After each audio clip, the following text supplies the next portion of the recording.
Nagdeklara ng buong suporta ang Kamara para kay Pangulong Ferdinand R. Marcos Jr. sa pamamagitan ng paglalabas ng isang manifesto of support.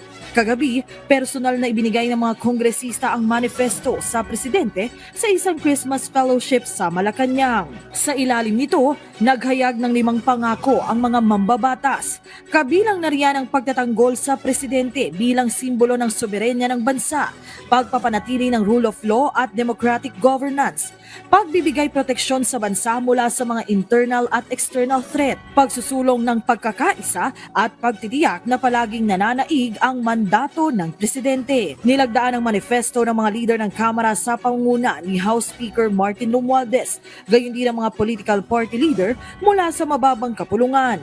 Nataon ang fellowship sa Malacanang kasunod lamang ng paghahain ng 2 impeachment complaints sa Kamara laban kay Vice President Sara Duterte. Pero sa isang press conference ngayong araw, nilinaw ni House Deputy Majority Leader Paulo Ortega na walang pinag-usapan ukol sa impeachment sa pagtitipon at pawang simpleng salo-salo lang ito. Nasa 200 kongresista rin daw ang pumunta at bahagi lang ito ng pagpapalakas ng samahan ng 2 sangay ng gobyerno. Una na ring iginiit ng Presidential Communications Office na matagal nang nakaschedule ang pagtitipon. Ukol naman sa impeachment complaints na nakabinbin sa Kamara, tiniyak ni House Secretary General Reginald Velasco na paiiralin nila ang rule of law sa pagproseso nito. The House is committed to performing its constitutional duty with fairness, impartiality, and respect for the rule of law.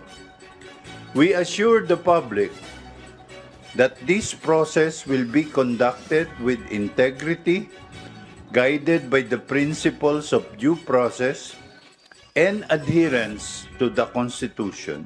Dalawa na naipapile na complaint. You're aware of that. So everybody's watching and waiting. Ano po ang nakuhang signal ng Kongreso sa Malacanang? Actually, what was the president's pronouncement to the media, to the public about no impeachment? Wala din namang nabanggit kagabi, no?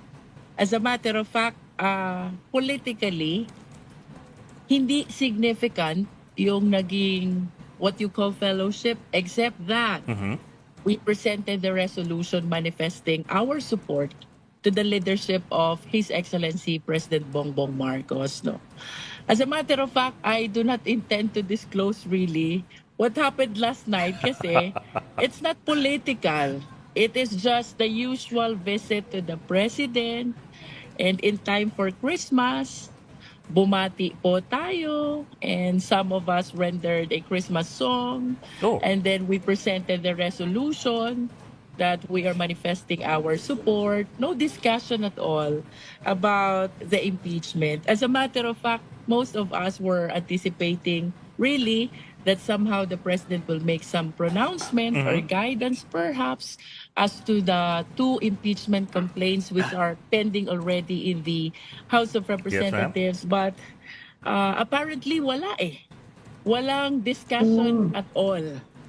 So Yes, walang utos sa Fellowship of the Ring na lumusob kay Sauron. wala pong discussion at all about the impeachment, no? So with his silence last night, I think he is standing with his prior pronouncement that he does not support impeachment because it does not help even a single Filipino. That's my understanding, Sir Ronald. Congresswoman, meron naman mga speculation. Bakit daw kinakailangan na mag-issue ng resolution of support sa presidente Ma'am ang Annie, Congress? Yeah, we always do that from time to time, no? It's not only because there are challenges concerning the issues on impeachment, pero ako first termer kasi ako eh. But since I came in Congress, it has been the practice of the majority na i-renew, i-rekindle, i-remanifest yung aming suporta to the leadership of the President. So, I don't see anything unusual or special about the manifestation of support that happened last night. It is the same manifestation of support that we've been doing since we assumed office back in July of 2022. Okay, ma'am. Sige, ma'am, that's fair. Sige, if there was no discussion at all, there was no mention at all last night by the President of impeachment, well, let me put it this way na lang. What about you po, with your colleagues outside of any discussion with Malacanang? Kamusta po ang pag-uusap ninyo ng inyong mga kasamahan sa Kongreso as far as the possibility of impeachment is concerned, especially in light of the President's earlier pronouncement na wag niyong pagtuunan ng pansin yan. Pabayaan ninyo. Let us be reminded about the principle of separation of power. Yes, ma'am. We understand and we do recognize the prerogative of the president to maintain his position na ayaw niya ng impeachment. It distracts the Philippine nation. It does not help even a single Filipino here in our country, no? Kaya lang we have to acknowledge the fact na kung may trabaho ang ehekutibo, mayroon din pong trabaho ang Kongreso. In the same way na may trabaho din ang judiciary. Ito pong pag-take up ng, at the very least, 2 impeachment complaint which are already pending before us is a constitutional duty on the part of the Congress. Wala po yung option na hindi i-take up eh. The only option is to take up. And then when we take up, we can either approve or disapprove. That's my understanding, Ed. No?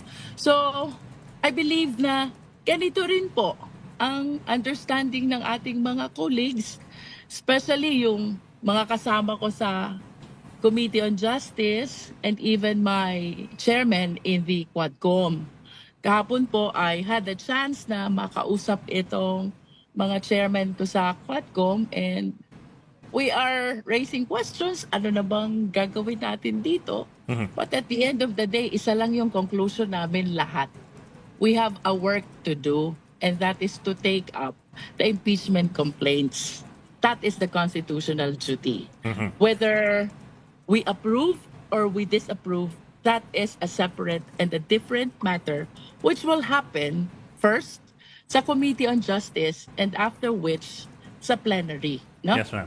I was reminded also the other day by my chairwoman in the Committee on Justice, the Honorable Congresswoman Juliet Ferrer, O Jinky, you need to be active again in the Committee on Justice. We have a work to do. Particularly referring, of course, to the impeachment complaints which are already pending before the House. Although, to this date or as of yesterday, I was in Congress. I have no word yet whether the same was included already in the order of business for our session this coming Monday or on the days to come. So, kung anong discussion with our colleagues, I think we share the same opinion. We have a work to do. This is a constitutional duty. And notwithstanding the fact that the president made his pronouncement already, we have to acknowledge the separation of power. That is the stand of the president. Pero pagdating sa Kongreso, we have a work to do. We cannot turn our back to our constitutional duty. And that is to accept and to take up the impeachment complaints.